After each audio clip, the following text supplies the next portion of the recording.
Bienvenidos a todos. Estamos en la sexta sesión del curso de César, de Introducción a César del Club.net Almería. Y vamos a continuar por donde nos quedamos. En esta sesión volvemos a estar mi compañero Juan Pilló. Buenas. Jesús ha tenido que irse, esperemos que vuelva. Volverá. Y bueno, vamos a ello. Bueno, en esta sesión vamos a ver un poco colecciones y conversiones de datos, sobre todo las conversiones de datos. En César, como en la mayoría de lenguajes, hay distintos tipos de datos. En este caso puede ser por valor, por referencia o un puntero. Se comentó un poco de esto en las primeras sesiones. Un dato por valor es como lo que hemos con las típicas variables por defecto con las que hemos estado trabajando, como int, float, double.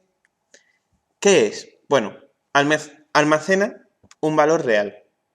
Va a ser numérico o, bueno, puede ser booleano porque los booleanos se van a representar con un byte, pueden ser bytes. Mientras que luego tenemos los tipos por referencia. Los tipos por referencia son los objetos que nosotros declaramos. Creo que es la forma más clara de explicarlo. ¿Por qué por referencia? Nosotros cuando tenemos un dato por valor y llamamos a la variable, estamos llamando al valor, exactamente al valor. Mientras que cuando tenemos un objeto por referencia guardado y llamamos a ese objeto, no estamos llamando al valor, sino que estamos llamando a una dirección de memoria donde se almacena ese valor. Claro. Esto, para que quede un poco más claro, bueno, imaginar, tenemos un dato por valor, tenemos un vaso que dentro está el número guardado, mientras que por referencia tenemos el vaso que dentro tiene una dirección a en qué vaso tenemos que encontrar el valor. Por otro lado, vamos a tener por puntero. Por puntero, bueno, los punteros vienen de lenguajes más antiguos, se utilizaban mucho en C, en C++. Si alguno habéis programado en ese lenguaje, estaréis aburridos de ellos. Y es, digamos, la versión anterior, el paso anterior a los tipos por referencia. Es también una dirección a memoria, pero mientras que el por referencia está administrado, es decir, tú te olvidas de la dirección. Tú cuando tienes, bueno, en César tienes un objeto, llamas a ese objeto y te olvidas de que esté en una dirección de memoria o que esté en otra. Mientras que con los punteros sí tienes que preocuparte tú de las direcciones porque el compilador, el código no lo va a hacer por ti. Normalmente, bueno, hoy día no se recomienda utilizarlo en un lenguaje como César porque es inseguro. Claro. Acceder directamente a direcciones de memoria provoca muchas causas potenciales de fallos de seguridad.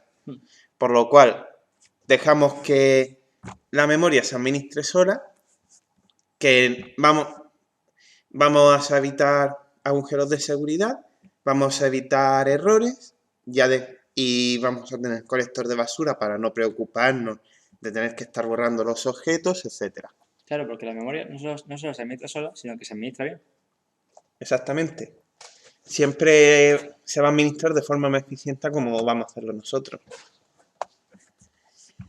Bueno, vamos con un ejercicio para ver los tipos de datos.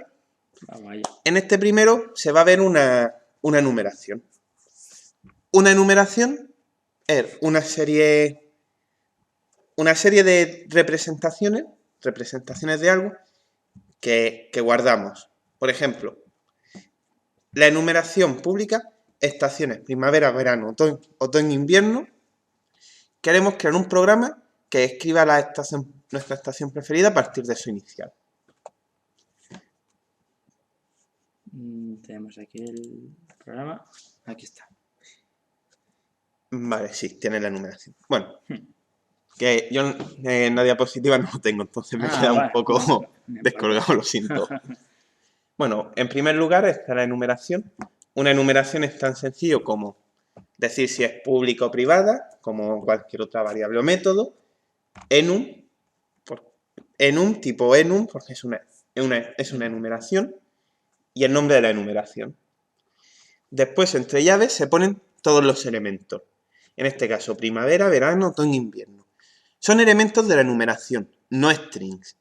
Por lo tanto, no estamos necesitando ponerlo entre comillas, ni ponerlo ni entre comillas simples, ni entre comillas dobles, ni siquiera haber declarado esas variables primero. Simplemente decimos eso, los elementos, y nada más. Después vamos a tener el método main, que bueno, le pide al usuario que escriba la inicial de su estación favorita. Vamos a leer la línea. Luego vamos a tener un switch que, como recordábamos, cogía una variable y comprobaba. Aquí comprueba. En el caso de que sea P, escribes esto y te sales. En el caso de que sea V, escribes esto y te sale, etc. Pues probamos a ejecutarlo. Vamos a ello. Establecemos el ámbito del proyecto de inicio e iniciamos. Compilando, ahí está. Aquí tenemos la consola, preciosa. Y se supone que pues, al escribir una de las iniciales debería salir, por ejemplo, la V. No sé si será sensible a mayúsculas, por si acaso no. Sí va a serlo. Y ya está. Y espera una tecla para que salgamos. La I, De nuevo, invierno, se escribe sí. y bueno, como hemos dicho, WriteLine, estaciones.invierno en este caso, está sacando ese elemento de la enumeración. No tiene más. Esto es una forma muy sencilla de hacer un menú de opciones en un programa. Vamos a volver. Volvemos con la diapositiva. Bueno, en este segundo ejercicio vamos a ver un poco sobre colecciones. Que una colección va a ser al fin y al cabo es una estructura que va a almacenar una serie de referencias a objetos. Recordamos, referencias a objetos, porque los objetos se almacenan por referencia, no por valor. Existen muchos tipos de colecciones. La más básica, que ya es la que hayamos utilizado, que es el array, consiste en una zona de la memoria, zona secuencial, o sea, una serie de espacios seguidos que se reservan para almacenar ahí los datos. Ahora vamos a utilizar tenemos otras como las listas. Las listas se pueden hacer con arrays, implementándolas en un array, o se pueden utilizar implementándolas con nodos, de forma que ya podemos tener la memoria desordenada. Existen árboles o mapas que son muy óptimos para hacer búsquedas y para hacer ordenaciones. No vamos a meternos en todas las estructuras de datos que hay, porque hay muchísima documentación sobre ellas y nos llevaría mucho tiempo. Sí es importante decir que cada vez que vamos a hacer algo, es muy importante saber qué estructura de datos vamos a elegir. Por ejemplo, en el caso del array, tenemos que, para hacer una posición, tenemos que indicar nosotros la posición. La ventaja, que accede directamente a esa posición. No tienes que recorrer todas las anteriores. Claro. Sin embargo, por ejemplo, en el array list, que es lo que se va a utilizar en este ejercicio, tú no tienes que indicar la posición. Te olvidas de en qué posición está el objeto. Incluso, mientras que un array, si lo has hecho de tamaño 5, se queda tamaño 5, un array list, una lista en general, puede crecer de tamaño todo lo que queramos. Sin embargo, para llegar a un elemento, va a tener que pasar por los anteriores. Con lo cual va a tardar más tiempo en hacer al elemento. Que si quisiéramos hacer, por ejemplo, una ordenación, un array o un ArrayList tardaría muchísimo tiempo, pero sin embargo un árbol tardaría un tiempo despreciable. Sí. Por eso, importante buscar las diferentes estructuras de datos, sus propiedades. Es bastante importante saber cuál elegir en cada momento. En este ejercicio lo que vamos a hacer es escribir una lista de la compra con 5 objetos, la ordenamos alfabéticamente y mostramos en pantalla el primer elemento. Sencillito. Bien, aquí tenemos el código. Vale. Pues vamos a tener un método main en el que escribimos nuestra lista, o sea, en el que creamos nuestra lista. Pues el tipo ArrayList ya viene implementada en la API. ArrayList lista igual new ArrayList. En este caso, la hemos creado así, podríamos meterle cualquier tipo de objeto.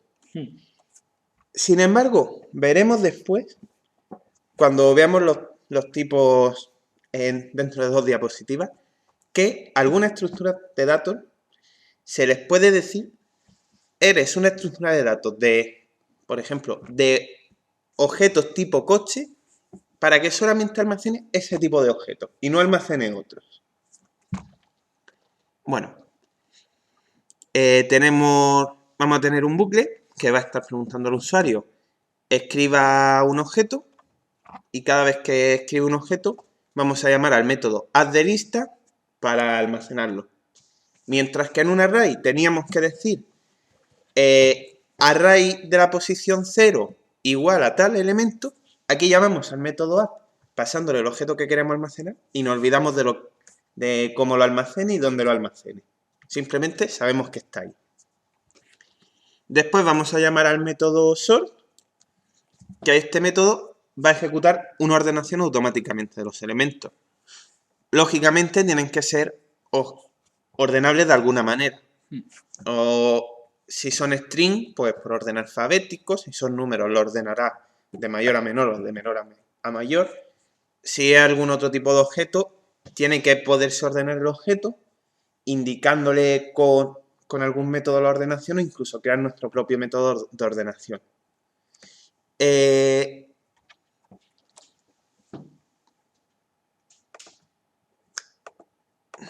Bueno, después lo que hace, como vemos, es un ArrayList, es decir, es una lista, una estructura de datos de tipo list, que está implementada sobre un array, en vez de implementada con nodos, que con nodos sería implementada con una serie de objetos tipo nodo, que podría crear un usuario perfectamente. ¿Qué ocurre? Como está implementada sobre arrays, vamos a poder acceder al array manualmente, como estamos haciendo aquí abajo. Se dice un console writeLine lista 0. Está diciendo, escribe la posición 0 del array sobre el que está funcionando la lista. Aquí lo que realmente tenemos es un array y encima tenemos una capa entre nosotros y el array que está representando a la lista, que tiene una serie de métodos, que está ya programada estos métodos para ofrecernos ciertas capacidades y que nosotros no pensemos en ellos.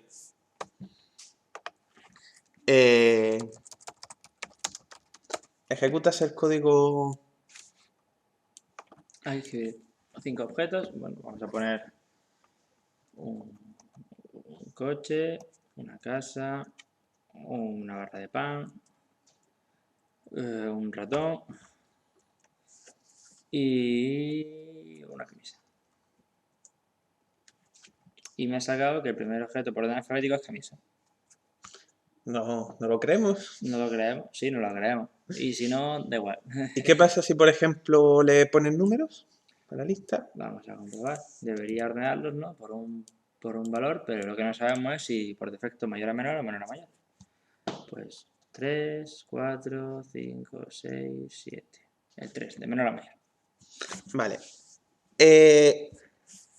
¿Y qué pasaría si nosotros queremos hacer que en esta lista haya algún objeto que nosotros hemos creado?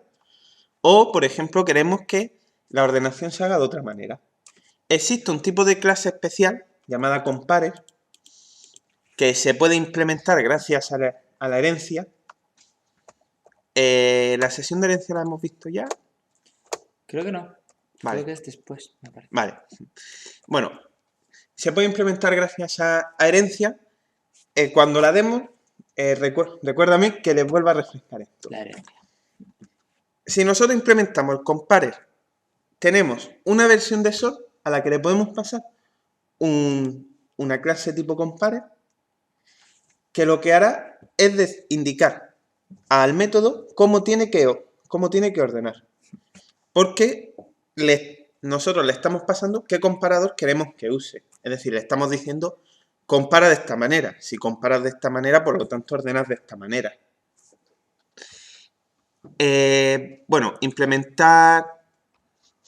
no voy a entrar mucho en ello para no adelantarme, pero implementar un objeto compare pues sería tan sencillo como decir, al declarar la clase, al lado 2 puntos y llamar a la ruta de la API donde se almacena la clase compare.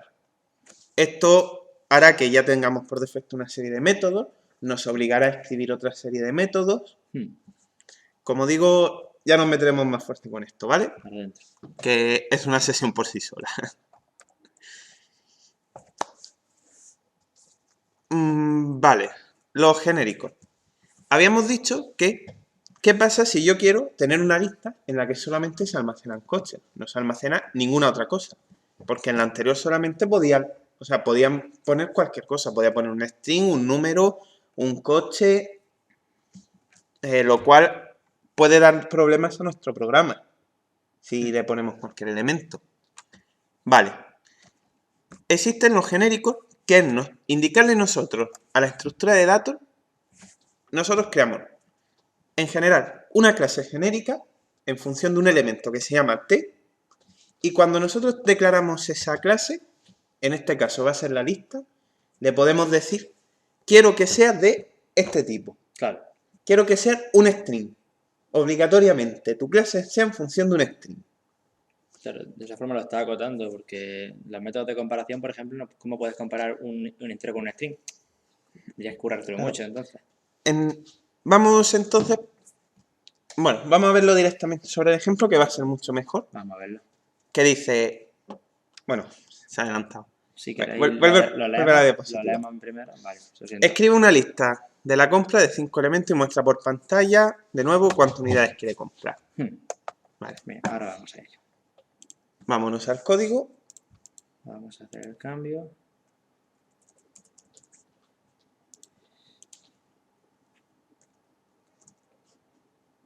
Y aquí lo tenemos. Vale.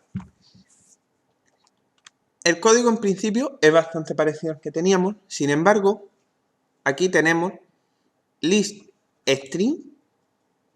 Ya no estamos diciendo como antes. Bueno, antes decíamos array list, ahora list, porque ya no estamos pidiendo una que esté funcionando sobre array, sino que estamos pidiendo una que funcione sobre nodos. Y decimos list y entre llaves string. ¿Aquí qué estamos diciendo? Si nosotros de nuevo dijéramos list sin poner ninguna llave y sin poner nada ahí, la lista aceptaría cualquier objeto. Pero al ponerle ese string, le estamos diciendo obligatoriamente queremos que solamente almacene strings, que solamente trabaje con strings.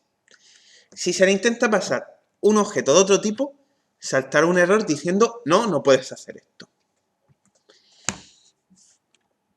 Entonces, una lista de strings que se llama lista, y después tenemos un bucle pidiendo al usuario que escriba un objeto similar a antes.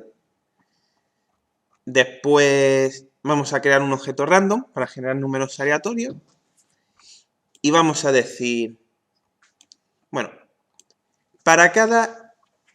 Aquí tenemos un bucle for each. Un bucle for each es una forma muy sencilla de recorrer una estructura de datos. Nosotros decimos for each y entre paréntesis tipo de variable que pueda almacenar, en este caso un string objeto, le hemos llamado objeto, como podríamos haberlo llamado de otra forma, in, o sea, en lista, in la estructura de datos, le pasamos, se pone for each, tipo de variable, nombre que vamos a usar para la variable, in, nombre de la estructura de datos. Y después escribimos nuestro código. ¿Esto qué va a hacer? Automáticamente el bucle en cada vuelta avanzará una posición en la estructura de datos, cogerá el elemento y nos lo guardará en objeto.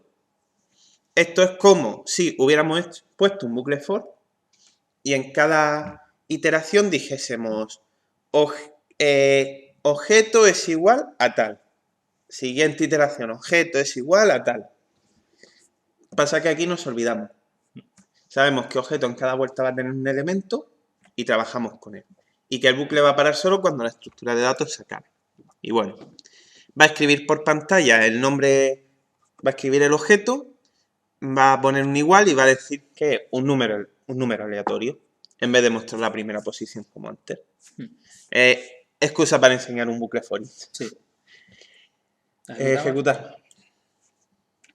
Bien, escribo un objeto, pues hola, es un objeto. Si tú lo dices. Adiós, mesa, silla y... Que es un concepto raro de objeto. Y ratón. Hemos comprado 4 olas, también 4 dioses, 2 mesas, 4 sillas y 7 ratones. Atención, esto es curioso. Hemos puesto que sea un número aleatorio de 0 a 10 y el 4 se ha repetido 3 veces. Es lo que tienen los random. En realidad podremos Me voy a ir a comprar lotería ahora. Que acabe en 4. Un número que cabe en 4.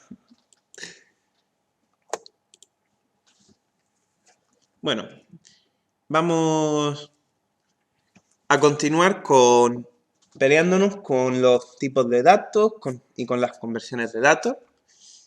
Esta es una sesión un poquito pesada, para ser sinceros, creo que la que más contenido tiene de todas las que hemos hecho. Pero vamos, ánimo. Venga. A la hora de convertir objetos, bueno, nosotros podemos convertir objetos. Por ejemplo, tenemos un número entero y podemos convertirlo en un texto. O un texto en un entero, como ya hacíamos en una sesión. Que un usuario escribía un número por pantalla, nos venía como un string, pero lo pasábamos a int. Claro.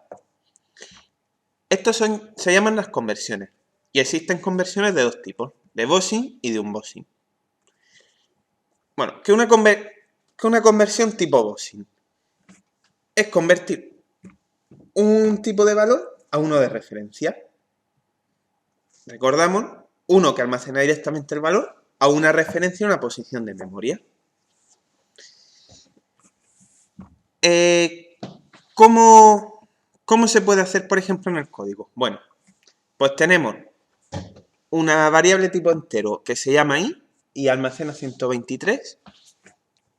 ¿Cómo hacemos el bossing? Pues decimos object, porque ahora hemos querido utilizar un objeto genérico object, igual que podríamos haber utilizado un objeto integer, object o igual a i. Listo. Ahora cuando llamemos a o, cuando trabajemos con o almacena realmente la dirección donde se encuentra i. No almacena 123, sino que almacena la dirección donde se encuentra i. Por otro lado, el unbossing, pues es lo contrario que bossing. Es convertir un tipo de referencia a un tipo de valor. Tenemos, por ejemplo, que nuestro objeto es 123, o sea, apunta a 123, y ahora decimos i, que es el int que habíamos declarado antes, igual a int entre paréntesis o. ¿Qué significa este int entre paréntesis? Cuando nosotros hacemos una conversión, lo que hacemos lo que se llama, podemos hacer lo que se llama castear, que es lo más simple. Castear es simplemente poner delante del objeto, entre paréntesis, a qué tipo lo queremos convertir. Hace la conversión o lo devuelve convertido. Esto es lo más sencillo, pero hay un problema. No siempre es posible y esto no controla que pueda suceder un error. Si ahora hemos puesto, por ejemplo, hemos pasado por string una A y decimos, haciéndolo así, que lo convierta a int, ¿qué va a ocurrir? Va a decir, Adiós. oye, ¿cómo convierto A en un número? Claro. Tendríamos que controlar la excepción o crear nosotros una clase que manualmente, una clase converter que manualmente convierta esa letra en un número. Claro. Pero diciendo ya nosotros al código cómo queremos que lo convierta, que haga para convertirlo. Hay varios tipos dentro de esto de las conversiones. He adelantado ya el casting. Bueno, primero la simplícita. La implícita pues no necesita ninguna sintaxis, no necesita nada en especial. Es como convertir, por ejemplo, un int en un double. Tenemos un int que...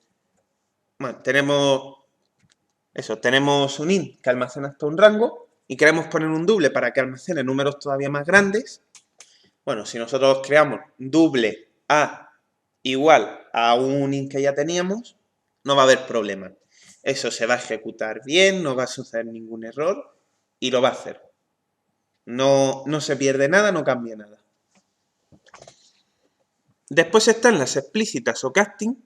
Se le suele llamar más casting o casteo a lo españolizado. Claro. Que son, como hemos dicho, conversión insegura. No sabemos que siempre se vaya a poder hacer. Ejemplo, pues el convertir de un string a un int, o como viene aquí, pasar de un double a un int. ¿Qué pasa si convertimos de un double a un int? Pues que si se sale de rango, la parte que sobra la vamos a tener que arrancar y decir, nos quedamos solo con la parte más pequeña. También están las conversiones definidas por el usuario, que son conversiones que decimos nosotros en clases que tenemos. Por ejemplo, que creamos un método que se llame convertir coche en avión, que acepte un objeto tipo coche y haga una serie de operaciones que nosotros veamos convenientes y al final haga un return de un objeto tipo avión. Ahí dentro, ¿qué puede suceder? Por ejemplo, pues que el atributo ruedas del coche lo guarde, bueno, creo un nuevo objeto avión, el atributo ruedas del coche lo ponga como alas o las operaciones que veamos. Eso ya lo define el programador. Claro. Lo mismo que si queremos hacer también uno que pase de string a entero y claro. Decimos, pues que quiero que si el usuario pasa una A, o que sea un 1 y si pasa una B, que sea un 2. Y si pasa otra cosa, sea un 3. Pues nos hacemos un método que acepte un string, ponemos un switch, por ejemplo, Pues sí. o un if, y que al final acabe haciendo return de lo que sea conveniente. También tenemos conversión con helper class. Clases que están ahí para facilitar las conversiones. Por ejemplo, system_convert es una clase que nos ayuda a hacer conversiones, o parse o try parse, o bitconverter. Os voy a decir la diferencia exactamente de ella. Bueno, el caso de bitconverter es una conversión bruta, muy bruta. ¿Qué hace bitconverter? Yo tengo un objeto, lo quiero convertir en otro, y lo que hago es, el objeto lo convierto en una serie de bytes, tal cual, lo convierto en bytes, en código binario, en 1 y 0. Y ese código lo convierto en el segundo objeto. Puede no tener sentido, puede que el segundo objeto ahora no funcione. Me da igual, yo lo convierto así, a lo bestia. Una conversión a bajo nivel. Sí. No, realmente es que no es una conversión a bajo nivel. Es decir, no convierte nada. Estás diciendo... Modificándole directamente. No, estás diciendo... Esto lo paso a binario. Claro. El coche lo paso a binario. Y ahora digo que eso no es un coche, que eso es un avión. No. Que puede no funcionar. Sí, vale. Puede que luego llamemos un atributo de avión y diga, este atributo no tiene valor o este atributo tiene un valor que no tiene sentido. Eso es cosa del programador. Claro. Esto lo único que hace es pasarlo a binario y decir, pues este código binario que tengo en memoria ahora ya no corresponde a esto, sino que corresponde a esto otro. Vale.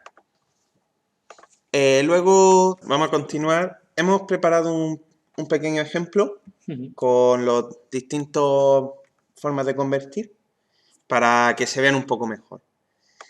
Recordamos, estábamos viendo el tipo convert, parse, triparse y tryparse. Habíamos visto que bitconverter era una conversión muy bestia bajo nivel, de lo pasamos a byte y ahora decimos que esos bytes son de esta otra cosa. Y no nos preocupamos si funciona. Exactamente. Bueno, luego el programador sí se preocupa cuando ve que el programa no funciona. Y ahora vamos a ver el código, ¿no? Vamos con código. Aquí hemos puesto un ejemplo muy rápido de cómo convertir con parse y con triparse. Bueno, tenemos un objeto int32, que es un objeto de la API, que representa un entero. Un entero almacenado en 32 bytes. Si nosotros decimos, bueno, tenemos el método parse, que se le puede pasar un elemento y lo convierte. Ponte encima para ver la descripción. Se le pasa un string y dice que lo va a convertir. Convierte la representación en forma de cadena de un número en el entero de 32 bits con signo equivalente. ¿Qué ocurre? Si le pasamos algo que no es válido, esto puede dar error, puede no funcionar. Saltar un error, una excepción, el programa dejará de ejecutarse.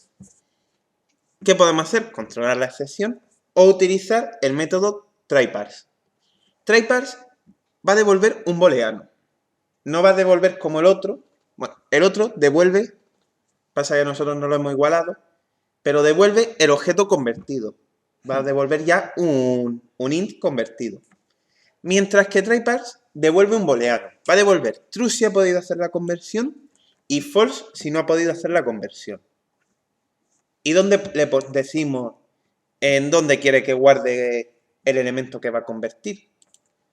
Pues por eso, aparte de pasarle lo que queremos que convierta, después ponemos out y le pasamos donde queremos que guarde eso. En este caso en A. Bueno, también tendríamos nosotros una clase de tipo parse. Para nuestro objeto podemos implementar las que queramos, igual que tryparse.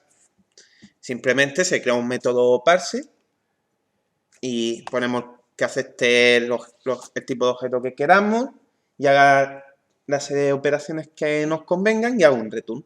Lo mismo que tryparse. Convert, lo mismo. Convert, por regla general, es un método al que se le pasa se llama a una clase, es una clase que no contiene objeto, que no representa nada, simplemente una clase que la tenemos solo para que nos ayude a las conversiones. Así externalizamos las conversiones del objeto.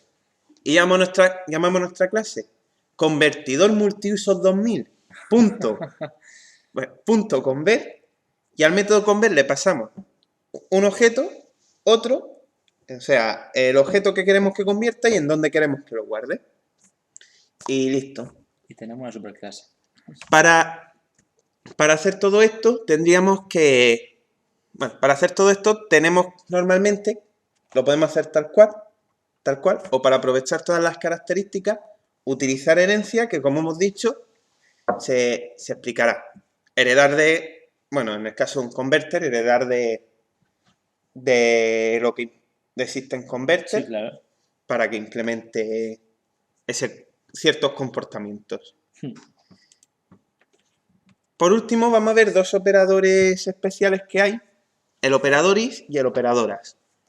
El operador is simplemente devolverá true o false dependiendo si un objeto es de ese tipo o no.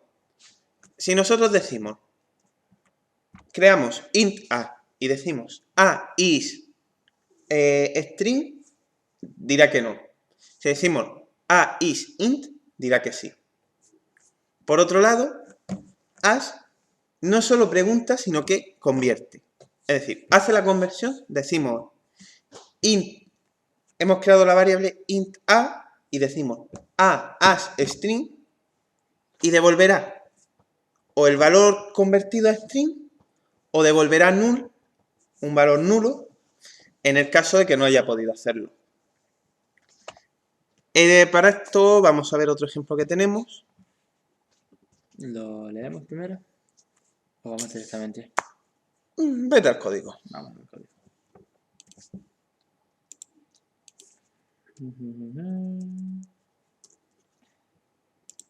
Y lo tenemos aquí. Vale, bueno. Tenemos una variable de tipo int que vale 10, una de tipo double que vale 12,5. Y ahora decimos, hemos hecho un casteo. Aquí está haciendo un casteo, pues eso, un casteo, es decir, una conversión explícita. Se pone entre paréntesis y convierte b en tipo int. Si nosotros sacamos ahora b to int por pantalla, veremos que ha quitado la parte decimal. Habrá redondeado, puesto que como int no acepta decimales, hay que librarse de esa parte de alguna manera.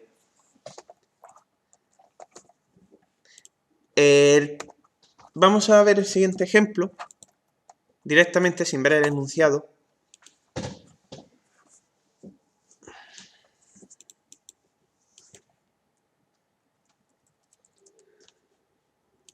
Aquí lo tenemos. Vale. Bueno, aquí primero hemos creado unos objetos perro y animal, o sea, perro y gato. Y aquí ya estamos introduciendo la herencia, por fin. La tan prometida herencia. Vamos a explicar muy detenidamente este ejemplo. Primero tenemos una interfaz animal. Una interfaz se declara diciendo public interface. Interfaz. El nombre de la interfaz. Y entre llaves los métodos que tiene que haber. ¿Qué es una interfaz? Una interfaz, tenía un profesor que siempre nos decía que lo viésemos como un compromiso. Una interfaz es cuando tú implementas una interfaz, cuando tú creas una clase que depende de una interfaz, estás comprometiéndote a que tienes que cumplir, a que tienes que programar los métodos que esa interfaz tiene. Si nosotros en nuestra interfaz animal pusiéramos el método comer, toda clase que dependa de animal va a tener que programar el método comer, va a tener que incorporar el método comer obligatoriamente. Esto nos permite saber que ciertas clases van a cumplir unos requisitos. Antes decíamos, vale, si nosotros queremos implementar un convertidor, teníamos que heredar de system_convert, o si queríamos hacer un comparador, tenemos que heredar de otra interfaz. Todo esto son interfaces que van a asegurar que el programador implementa una serie de métodos requeridos y que estos métodos van a ser el mismo en mi objeto, en el tuyo o en el de cualquier otra persona. ¿Por qué se hace esto? Para así que, por ejemplo, tener las estructuras de datos del sistema. La estructura de datos del sistema dice, a mí me pasas un objeto que sea, al método sorry, me pasas un objeto que sea un comparador y yo con ese comparador te lo ordeno. ¿Cómo me aseguro? ¿Cómo sé a qué método de ese comparador llamar? Porque yo lo puedo llamar comparador y mi compañero puede llamarlo método para comparar. No, se pone una interfaz, tenemos que implementar, o como dependemos de esa interfaz, tenemos obligatoriamente que cumplir unos métodos, tener el mismo nombre en los métodos, etc. Bueno, después tenemos perro y gato que cuelgan de animal. Esto es tan sencillo como poner dos puntos y detrás se pone animal. O sea, se pone el nombre de la otra clase. Public class perro, dos puntos animal. Aquí estamos diciendo, mi clase perro depende de animal. Todo lo que tenga animal, yo voy a tener que tenerlo también. Y además, si nosotros creamos un animal, solo es de tipo animal. Pero si nosotros creamos un perro, el perro va a ser de tipo perro y va a ser de tipo animal. ¿Esto en qué influye? Si yo ahora hiciese una lista que solo admite perros, admitiría nada más que perros. Le queremos poner un gato y va a decir, no, ni de broma. Ni de broma. Si creo una lista que admita animales, que admita un objeto tipo animal, le voy a poder pasar perro y le voy a poder pasar gato. Y si creamos ahora uno que sea cerdo, que dependa de animal, también le podremos pasar cerdos.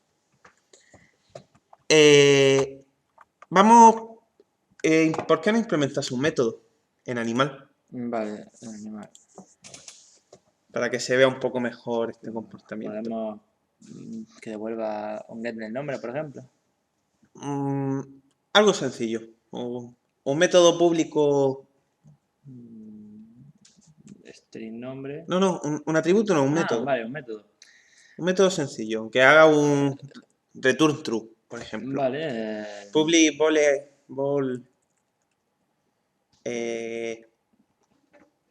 ¿está vivo? Está vivo, venga, sí está vivo. Está vivo. Uy. Está vivo. Return true. No, es una interfaz. No, es una interfaz. Simplemente public ball está vivo. Claro.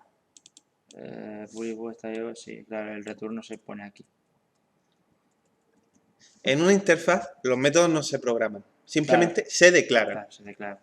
Vaya error más tonto. No, quítale la llave. Eso pasa hasta las mejores familias. Ahora. Vale. Bueno, ahora tenemos un método. Como veis, no se ha programado.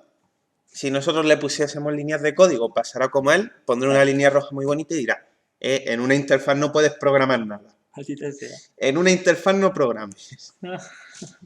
Y si guardas, ahora debería de darte error.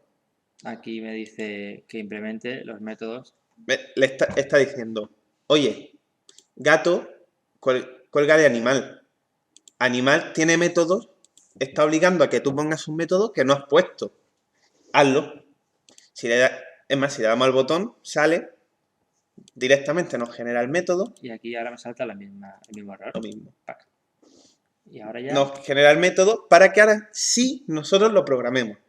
Pero ya animal está obligando a que todo lo que depende de animal tenga un método que se llama está vivo, que devuelve un booleano y que es público. Y por si acaso tienes muchos métodos y lo genera y se te olvida programar uno, te salta automáticamente la excepción de oye que no lo has programado. Eso es un buen para si te olvidas. Vale. ¿Por qué no pones, por ejemplo, vamos a hacer un objeto que dependa de perro? Que implemente perro. Vale. Para ver el siguiente paso de la herencia. En herencia no solamente podemos colgar de interfaces. Una clase, un objeto, puede colgar de otro. ¿Qué sucede en este caso? Si nosotros creamos ahora un objeto, creo un objeto. Public class. Una clase, sí. Public class. Y ¿cómo le llamamos? Venga, un tipo de perro. Venga, yo tengo un cocker. Y es un perro. No. No era esto, eran las llaves. Cierto es cierto. Vale. Listo.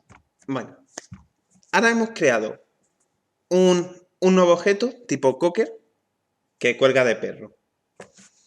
¿Qué significa esto? Todos los métodos que tiene perro, todos los métodos de perro, todos sus atributos, absolutamente todo lo que tiene, cocker lo va a tener también. Si nosotros ahora decimos en el código cocker.está vivo, va a decir, oye, el método no está en mi código, pero yo vengo de perro. ¿Perro tiene ese método? Sí, perro lo tiene. Pues voy a utilizar el de perro. Vale, creo un nuevo objeto cocker. No, espérate. Bueno, añaden el código para cuando lo ejecutemos después que llame a cocker.está vivo. Os lo escriba por pantalla. ¿Dices aquí o...? Sí. Claro. Un nuevo objeto cocker. Cocker. Cocker. Y que llame perro está vivo. Bueno, como veis, no hace falta ni ejecutarlo. Ah, perdón, perro 2. Se llama igual. Fallo. El nombre. Bueno, Vale, sí, listo. en perro, o sea, cocker, no tiene el método está vivo. Sin embargo, hemos llamado al método está vivo de cocker y no nos está dando error. Como decimos, herencia. Está heredando el código. Tiene el mismo código que la clase padre. Conceptos, clase padre, clase hija. Clase padre la que está arriba y clase hija la que está debajo. Igual que interfaz y clase hija. Entonces, ¿cuál es la diferencia de colgar de una interfaz y colgar de una clase? Cuando nosotros colgábamos de una interfaz, teníamos una obligación de tenemos que tener estos métodos, tenemos que tener estas variables, pero no hay nada implementado. Pero al colgar cuando colgamos de esto, ¿Una clase? cuando colgamos de una clase, sí tenemos los métodos, se vienen los métodos tal cual, con el código que tenga implementado. Claro. Vamos a hacer otro perro. O sea, no, programa otro objeto que Vale. dependa de perro. Venga, ahora va a ser un pinche. Vale. No sé si se escribe así, ¿se escribe Bueno, así? licencias artísticas. Vale, ya está. Y ahora vamos a sobreescribir está vivo. Venga. Porque el método está vivo viene de perro. Pero a nosotros ahora se nos ha muerto el pincher, por desgracia, una gran desgracia, y no queremos que devuelva un true. Sí. ¿Cómo solucionamos esto? Pues tenemos que decirle de alguna forma que en perro no devuelva eso. Bueno, pues simplemente volvemos a escribir el método. O sea, que en pincher no devolviera eso. Pues simplemente volvemos a escribir el método.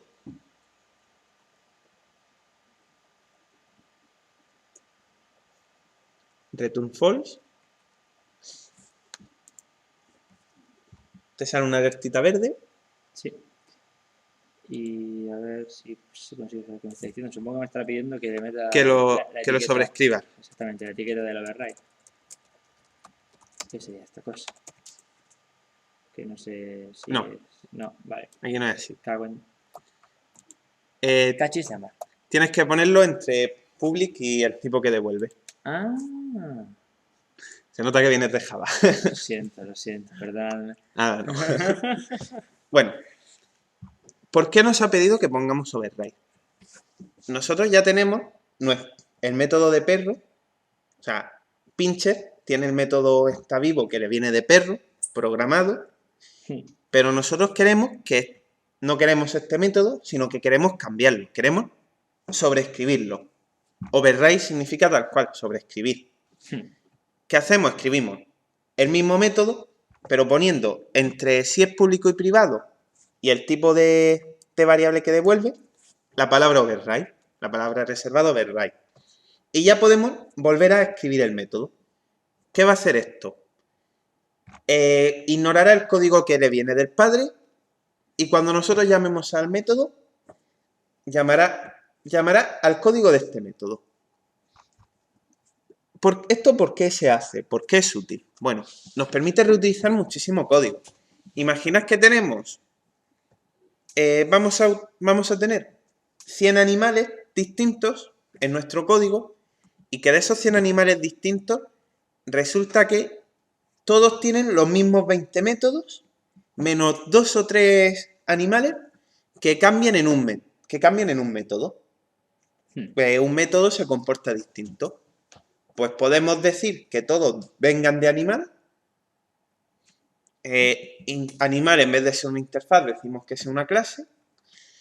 Y ya tenga animal los métodos implementados. Nos ahorramos de escribir X veces el mismo código una y otra vez. Claro.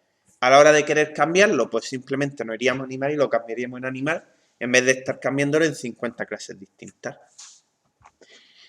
Vamos... Bueno, borra todo el código que me ha añadido, ¿vale? Empiezo a hacer control Bueno, Z. sí.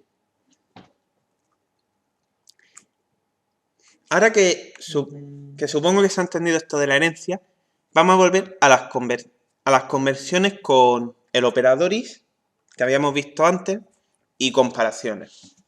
Esto era un inciso necesario. Sí. Ahora. Era bastante. Vale. No, Bueno, ¿qué tenemos aquí en el método main? ahora sí. Bueno, teníamos nuestra interfaz animal, nuestra clase perro y gato, que vienen de animal, y nuestro método main, que crea un nuevo perro, crea un nuevo gato, y dice, si gato es perro, escribes por pantalla solo tipo perro. Esto nos debería devolver que no. Claro. Un gato no es un perro. Después vamos a decir, si gato es igual a perro, que escriba por pantalla son iguales. ¿Qué ocurre? Cuando nosotros tenemos un método equals, que es para comparar, o bien hemos dicho en gato, en este caso estamos llamando gato.equals, decimos el método, o sea, cómo queremos que se comporte equals, o comprobará si es igual fijándose en que apunten a la misma dirección de memoria. Y os diréis, ¿de dónde viene equals? Porque nosotros en gato no hemos puesto ningún equal. ¿Por qué permite ponerlo? ¿De dónde viene? Por la herencia.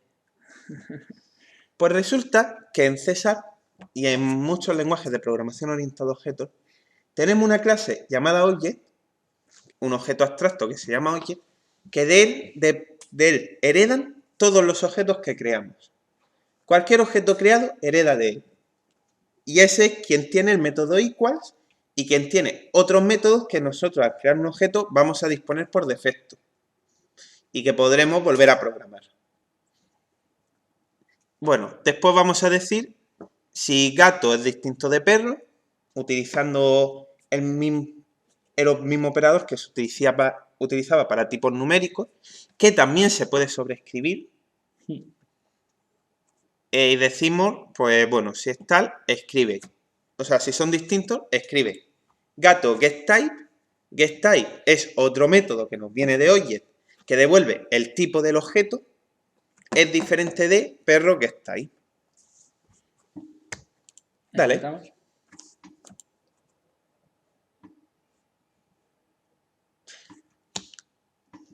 Lógicamente, bueno, Claro. no lo cierres, ¿vale? Vale. Dice, si gato is perro, no, gato no es perro, así que no entra en ese trozo de código. Luego dice, si gato es igual a perro, tampoco. Y luego dice, si son distintos, pues escribe esa frase, que es lo que he escrito. Ha dicho, bueno, sesión 6.gato, es el tipo, es diferente de sesión 6.perro. Aquí está cogiéndonos el nombre del proyecto donde está también. Claro. Pero bueno. Continuamos con el PowerPoint. Vamos allá. Vale. Ahí está. Y estos ya son dos ejercicios que se quedan para que los hagáis vosotros, reforcéis un poco esto. Bueno, ejercicio 3. Volver a programar el ejercicio anterior añadiendo funcionalidad a perro, añadiendo funcionalidad a gato, funcionalidad animal. Este es muy recomendable para ver mejor cómo funciona todo esto de la herencia. Y después, otro enunciado, pues programarse de nuevo conversiones, programar nosotros algún método de conversión en nuestros objetos perro y gato y realizar más comprobaciones con is y con as. Y jugar más con esto. Una cosa que no habíamos dicho antes. No hace falta que lo pongan en el código, ¿vale? Vale. ¿Y qué pasaría si nosotros dijéramos gato is animal? Pues, Como gato desciende de animal, claro. dirá que sí que gato es animal. O sea, gato es gato, pero además gato es animal. Y bueno, muchas gracias por seguirnos una vez más y nos vemos en la próxima sesión. Hasta la vista. Hasta luego.